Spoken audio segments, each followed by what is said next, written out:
저는 군대에서 수영을 배웠습니다. 교관이 이제 병사들을 앞에 도열시켜 놓고 수영하는 방법을 일러줍니다. 힘을 빼면 물에서 몸이 뜰 거고, 사지를 힘차게 저으면 앞으로 갈 거라고 간단하게 설명을 해주고, 각자 앞에 작은 모래 언덕을, 백사장이었으니까요, 모래 언덕을 쌓게 합니다. 그리고 거기 모래 언덕에 배를 깔고 눕고 팔다리 사지를 다 들어서 이제 평영하는 방법을 호각에 맞추어서 연습을 시키는 겁니다. 한 30분 정도 그렇게 연습을 한 다음에 병사들을 보트에 태워서 발이 닿지 않을 정도의 바닥까지 데리고 나갑니다. 그리고 물에 빠뜨리는 겁니다. 제가 수영을 했겠습니까? 저는 그 전까지 수영을 전혀 할 줄 몰랐습니다. 제가 거기서 수영을 잘했을까요? 물을 한 바가지 마시고 나왔습니다. 이렇게 여러 번을 반복해서 겨우겨우 몸에 힘을 빼고 몸에 힘을 주는 방식을 배워갔습니다. 여기 수영을 할 줄 아는 분들은 제가 어떤 얘기를 어떤 말씀을 드리고 있는지 잘 아실 겁니다.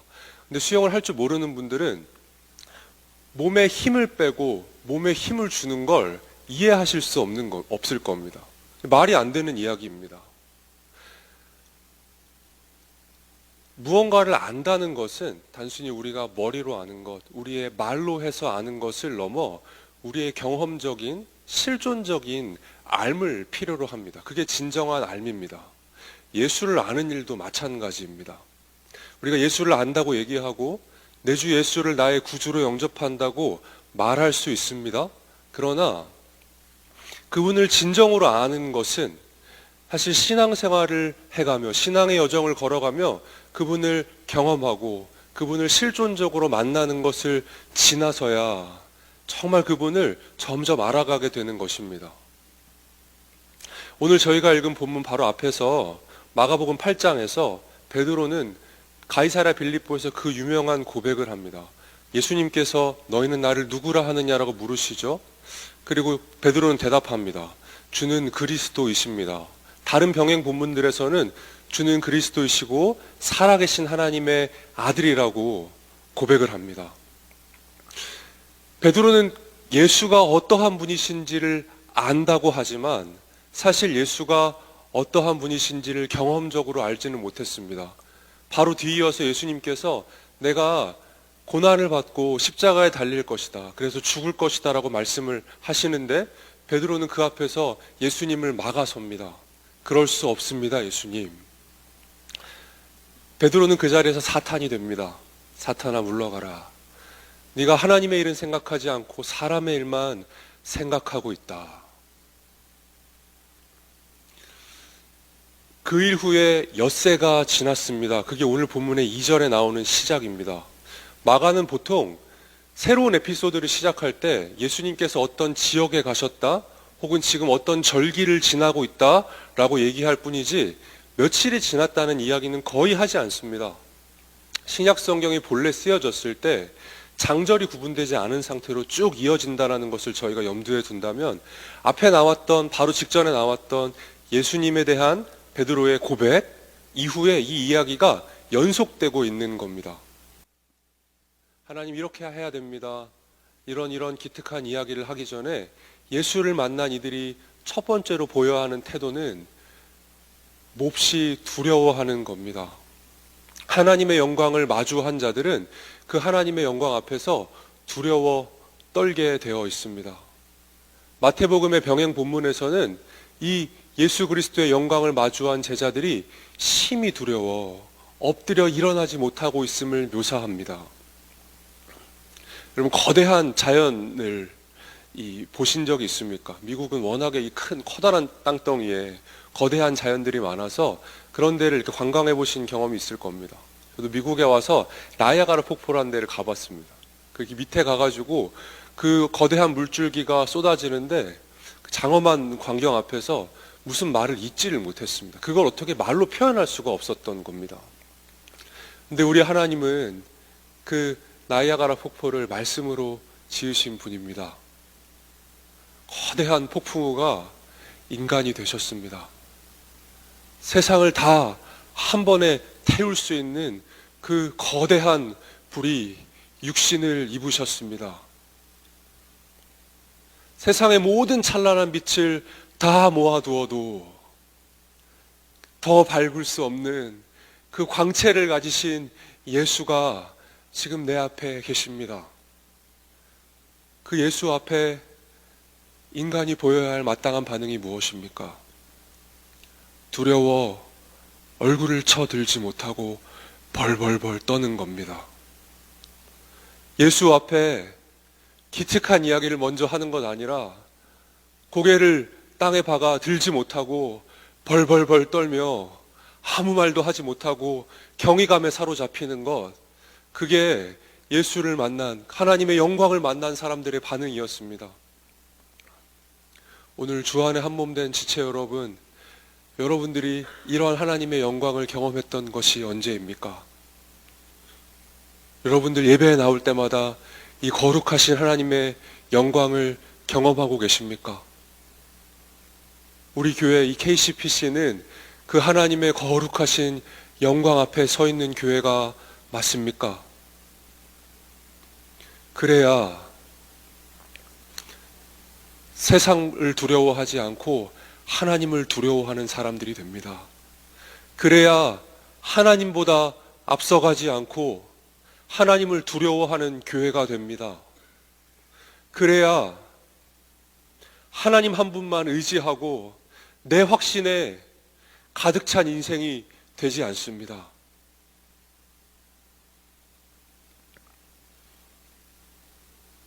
이렇게 제자들이 두려워하고 있는데 그들에게 구름이 덮이고 아까 말씀드렸던 대로 하늘에서 음성이 들리는 겁니다.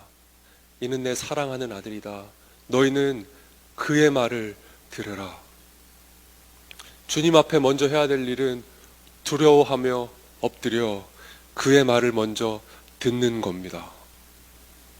여기 듣다라는 단어는 단순히 흘려 듣다라는 단어가 아니라 청종하다, 그래서 순종하다라는 의미를 가지고 있는 단어입니다. 그 영광의 주님 앞에 피조물은 그분의 말씀을 듣고 순종합니다. 그런데 여기서 오늘 저와 여러분에게 위로가 되는 것은 예수님에게 들렸던 그 음성, 이제 곧 고난을 받으러 걸어가셔야 하는 그 예수님께 들렸던 그 음성이 예수님께만 들렸던 것이 아니라는 겁니다. 그 구름에 쌓인 자들이, 제자들이 거기 지금 포함이 되어 있습니다.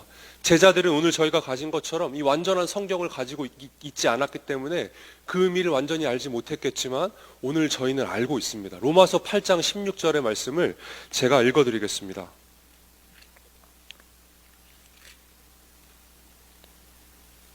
성령이 친히 우리의 영과 더불어 우리가 하나님의 자녀인 것을 증언하시나니. 아멘. 성령께서, 예수님께서 승천하신 후에 성령을 보내시면서 그 성령께서 우리 안에서 하시는 일이 무엇이냐면 우리가 하나님의 자녀인 것을 증언하십니다. 예수께서 그 말씀을 들으실 때에 우리가 예수를 믿은 이후에 예수와 연합되어서 예수의 품 안에서 그 음성을 함께 듣고 있는 겁니다. 예수님 세례를 받으셨을 때 하늘에서 들렸던 음성을 기억하십니까? 이는 내 사랑하는 아들이요 내 기뻐하는 자라. 예수님이 들으셨던 그 음성을 예수의 십자가를 지고 그분이 걸어가셨던 그 길을 따라야 하는 제자로서의 삶을 살아가는 이들에게 하나님께서는 동일하게 들려주시는 겁니다. 내 사랑하는 딸아, 내 사랑하는 아들아, 내가 너를 기뻐한다.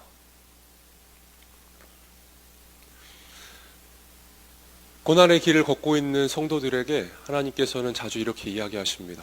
내가 널 사랑한다. 지난주에 한 성도님을 신방했습니다. 가정을 신방하는데 한 집사님께서 말씀하시는 겁니다. 처음에 미국에 와서 20년 전쯤에 미국에 왔는데 그때 미국에 와서 처음 적응하고 하는 게 너무 어려웠다고. 정말 비참할 만큼 어려운 시간을 지나며 내가 이러려고 미국에 왔나. 원래 그 전에 예수를 믿지 않았습니다. 근데 미국에 와서 2년, 3년째 교회를 다니며 하나님께 처음 기도를 하기 시작한 겁니다. 하나님 좀 도와주십시오. 하나님 저를 좀 건져주십시오. 하나님 이 상황을 좀 해결해 주십시오. 라고 기도하는데 하나님께서 해결해 주시겠습니까? 너무나 자주 하나님께서는 해결보다 이런 말씀을 해주십니다. 얘야, 내가 너를 사랑한다. 그 얘기를 20년이 다 된 이야기인데 그 얘기를 하시는데 눈시울이 붉어지십니다. 이게 그 성도님께만 일어난 일입니까? 저희도 자주 이런 일을 겪지 않습니까? 하나님 이거 해결해 주셔야 합니다. 하나님 좀 고쳐 주십시오. 하나님 저 너무 어렵습니다. 라고 주 앞에 나아가서 기도하는데 우리 주님 늘 뭐라고 말씀하십니까? 내가 해결해 줄게 라고 하십니까? 아닙니다. 너무나 자주 얘야, 내가 널 사랑한다. 내가 너랑 함께 있을게. 좀 해결해 주시면 좋겠는데. 우리 주님 말씀하시는 겁니다. 얘야, 내가 널 사랑한다.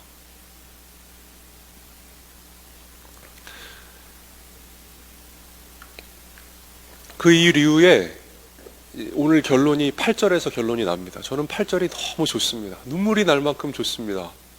8절 말씀을 저희가 한번 같이 읽어보겠습니다.